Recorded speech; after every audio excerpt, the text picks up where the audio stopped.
이재명 당대표의 발언이 있겠습니다. 네, 한덕수 권한대행의 반헌법적 행위와 관련해서 참으로 논란이 많습니다만 제가 한 말씀만 더 보태도록 하겠습니다.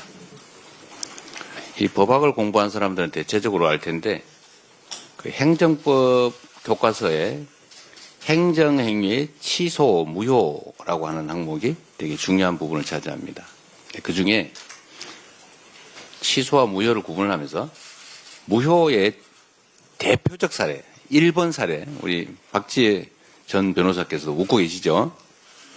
권한 없는 자의 행위. 이게 무효의 아주 대표적 사례입니다. 무효인 행위는 특별한 조치가 없이 그냥 무효입니다. 임명 아무리 해도 소용없어요. 그냥 무효예요, 무효. 왜 이런 무리한 행위를 하는지 모르겠는데 욕심이 앞서고 의욕이 앞서다 보면 이런 어처구니 없는 실수를 하게 되는 것 같습니다.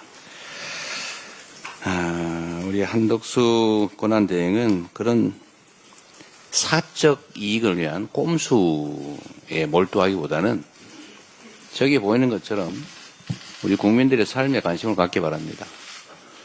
아마 그분이 지금 현재 주가지수가 얼마인지 잘 모를 거예요. 제가 보기엔 그렇습니다. 지금 2300포인트가 깨지게 생겼지 않습니까? 저 숫자가 의미하는 게 어떤 건지 그분은 과연 알까요? 지금 환율이 1480원을 넘어갔습니다. 왜 이런 일이 벌어졌겠어요? 안정되다가 윤석열 전 대통령 탄핵으로 환율이 안정이 되다 갑자기 치솟지 않습니까? 물론 대외 요건도 있겠지요. 그러나 중요한 거는 이런 국가 혼란상 때문이 아닌가 싶어요. 국민의 공복으로서 책임감이 조금이라도 있었으면 이런 핵에 망측한 하나마나한 혼란만 초래하는 이런 일들은 하지 않았을 것 같습니다. 제가 당대표 일을 한 지가 3년 가까이 되는데 오늘은 우리 최고위원들께서 저보고 말씀드릴 기회를 많이 가지라고 발언을 짧게 해주셔가지고 제가 조금은 더 길게 마지막이니까 말씀을 좀 드리려고 합니다. 이 공직이라고 하는 게 일을 하자면 끝이 없고 안 하자면 표시도 안 나는 그런 영역의 일들 같습니다. 국민들은 선거 때 되면 이 사람이 잘했나 못했나 이제 판단을 해서 재신임 여부를 결정하게 되는데 너무 텀도 길고 또 선거 때 되면 이런저런 이유로 개별 후보들의 정확한 성과 평가를 하기가 쉽지가 않습니다. 집단 속이 숨기가 쉽지요.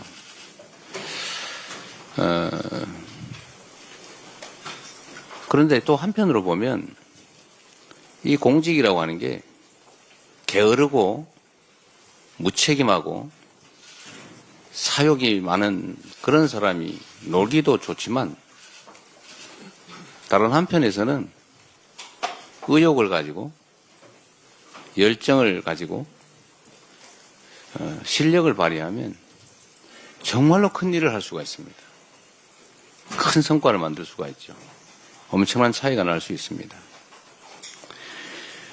뭐 엄청난 거대한 신화를 만드는 거야 쉽지가 않겠지만 작은 일들을 챙기면 성실하게 많이 챙기면 정말로 큰 일을 해낼 수가 있죠. 공직자들 입장에서는 사소한 민원, 작은 일이라고 생각되는 것도 그 해당 당사자 입장에서는 목숨이 걸린 일인 경우가 엄청나게 많습니다. 500명의 목숨이 걸린 일, 1년에 15,000명 가까이가 스스로 목숨을 끊는 일, 왜 그럴지 원인을 찾아내는 일, 어찌 보면 쪼개놓으면 정말 사소할 수 있죠. 그러나 그 사람들은 자신의 삶을, 생을 버릴 만큼 심각한 일들입니다. 민원이라고 하는 이름으로 우리 각 행정기관, 정치권에 전달되는 그 수없이 많은 민초들의, 우리 국민들의 목소리, 그 민원을 취급하는 공무원 또는 그 일을 맞닥뜨리는 정치권, 소위 정부 영역에서는 뭐 별거 아닌 일들인 경우가 많죠. 우리 전현희 최고위원께서 그 민원을 처리하는 방법을 뭐 제안도 하시고 하시던데, 하여튼 이 정부 입장에서 보면 그 수천만 건, 천수백만 건의 민원이라고 하는 게 정말로 귀찮고 어찌 보면은 뭐 별것도 아닌 사소한 일처럼 느껴지지만 그 당사자는 목숨이 걸린, 인생이 걸린 일인 경우가 많지요. 개개인도 그렇지만 뭐 수백 명 또는 수천 명, 수만 명, 뭐 수만 명 정도의 이해관계가 걸린 그런 일들이 우리 정치권에서 보면 수백만, 수천만이 걸린 일도 엄청나게 많으니까 관심의 대상이 되기 어렵죠. 그러나 대한민국이라고 하는 공동체는 결국 그 한 명의 국민이 모여서 만든 거 아니겠습니까? 또 그 한 명의 목숨과 인권이라고 하는 것은 우주의 무게를 가진 것이죠. 그래서 작은 일들도 다 소중하고 중요한 일들입니다. 그런데 이게 공무라는 걸 하다 보면 자꾸 당장에 나타나는 큰 일에 집중하게 되고, 그러다 보면 이런 일들 자꾸 경시하게 되죠. 그 속에서 많은 사람들은 해결 가능함에도 불구하고 그 해결 가능한 일 때문에 고통받고 심지어 극단적인 결과를 빚기도 합니다. 행정 영역보다 사실 정치 영역은 그런 경향이 훨씬 더 심한 것 같아요. 최근에 이거 군사 쿠데타를 겪으면서 우리 국민들께서, 우리 국회의원들이 지역에 가면 전에는 코빼기도 안 보이고 왜 이제 나타났어 이러다가 요즘은 일 안 하고 왜 나타났어 이렇게 말씀을 많이 하신다고 해요. 전에는 이 인간이 어디 가서 맨날 놀기만 하면서 어디 동네 인사라도 다녀야지 인사도 안 다니네 이렇게 생각하다가 요즘 보니까 정말로 할 일도 하고 고생도 많이 하고 밥값을 안 해. 더 중요한 일을 해야지 왜 동네 이런 행사에 나타나? 이런 생각을 하게 된 것 같습니다. 국회나 공직자에 대한 국민들의 평가가 많이 바뀌신 것 같아요.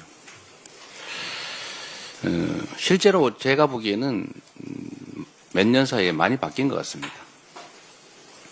우리 홍성국 최고위원이 경제는 민주당 이런 강의를 아침마다 하신다는데 일주일에 2번 하세요? 일주일에 한 번씩 하는데 아마 국민 여러분께서는 좀 놀라실 텐데 그 아침 7시에 하죠? 8시에 아침 8시에 일주일에 한 번씩 하는데 무려 60-70명의 국회의원이 그 공부하러 모입니다. 매주. 근데 그 모임만 있는 건 아니에요. 수없이 많은 모임들이 있죠. 지금 국회의원들이 정말로 공부 열심히 합니다. 뭐 국민의힘이 어떻게 하는지 잘 모르겠어요. 최소한 민주당 의원들은 열심히 공부합니다. 그리고 아마 한번 되돌아보면 작년 총선이 끝난 다음에 거의 매일 비상사태였어요. 휴회도 거의 없었죠. 그리고 거의 비상대기에 많은 일들이 있었습니다. 최선을 다해 왔던 것 같아요. 저한테도 저도 해외 출장 한번 못 갔던 것 같아요. 이 중에도 많을 거예요. 전에는 뭐 국회의원들이 정기회 끝나면 다 여름, 겨울 뭐 출장 해외 많이 갔죠. 뭐 그 나쁜 일이라는 뜻은 아니고 여유가 있었다 그 말이죠. 지금은 그러지도 못할 만큼 일이 바쁩니다. 그리고 훌륭하게 그 역할을 해내고 있는 것 같아요. 그래서 성과들도 꽤 낸 것 같습니다. 당의 문화도 많이 바뀐 것 같습니다. 민주 없는 민주당이라는 비난을 과거에는 좀 들었는데 요즘 많이 사라진 것 같아요.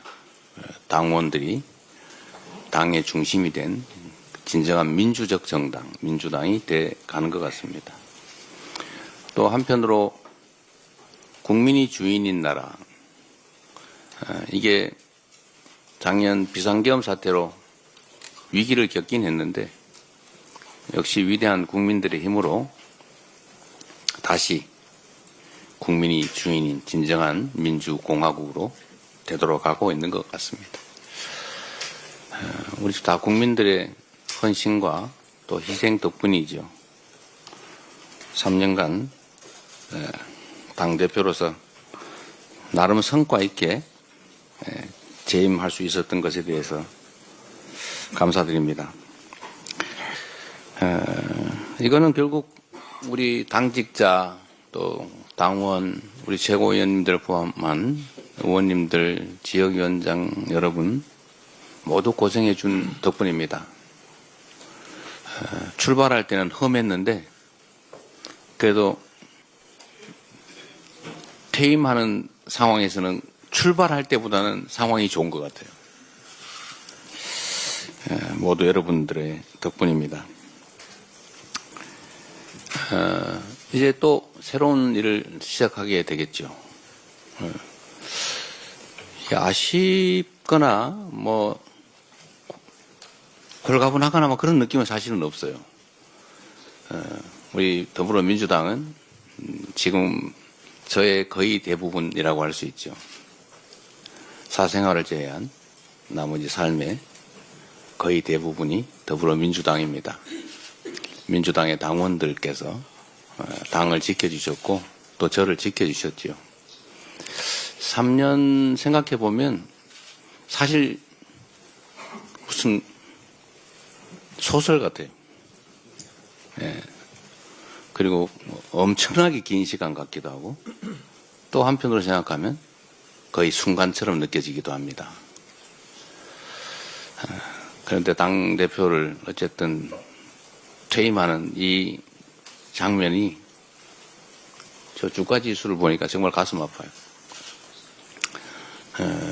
엄청나게 많은 사람들이 고통받고 있겠지요. 그렇다고 내일 모레 당장 좋아진다는 보장도 없습니다. 그래도 우리 위대한 국민들은 언제나 역경을 스스로의 힘으로 이겨내왔습니다. 신통한 게 하나 있죠. 대통령이 비상계엄을 선포하고 탄핵이 되고 나니까 대북비라와 대남 오물풍선이 사라졌습니다. 희한하지 않습니까? 광주 5.18 민주화운동 당시에 군과 경찰이 철수를 하고 나니까 절도사건, 폭력사건 하나 없는 완벽한 공동체가 열흘 동안 이어졌었죠. 그게 저는 국민의 힘이라고 믿습니다. 국민의 힘당 말고요. 우리가 겪는 이 어려움도 우리 국민들께서 과거의 그 역경을 이겨낸 위대한 DNA를 발휘해서 빠른 시간 내에 이겨낼 것으로 믿고 저도 그 역정에 함께하겠습니다. 우리 최고위원 당직자 여러분 고생하셨습니다. 고맙습니다. 그리고 제가 이 말을 하는 순간에 사퇴를 했다고 그래서 종료 선언도 제가 하면 안 된다고 이걸 넘겨드리도록 하겠습니다.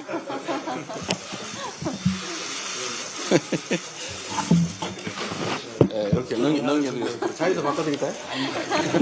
이제 정회선언도 우리 박찬대 직무대행께서 해주시기 바랍니다. 정혜선언입니다. 말씀 한번 하세요. 예. 인계받는. 어떻게 대표님, 네. 2022년 8월 18일부터 오늘까지 아까 우리 한준호 최고께서 얘기했는데 234일이 지났습니다. 네. 이재명 대표와 함께 국민과 함께 울고 국민과 함께 울었고 또 국민과 함께 민주주의를 지켜낸 기간이었다고 생각합니다. 또 우리 민주당은 당원 중심의 대중정당으로 세계 정당사에 또 새로운 이정표도 열었습니다.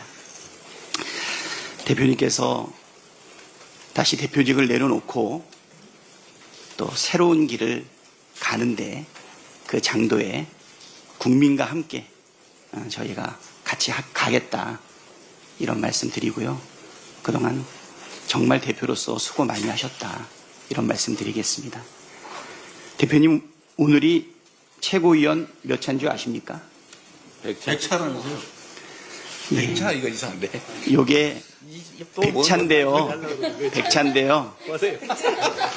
백찬데요.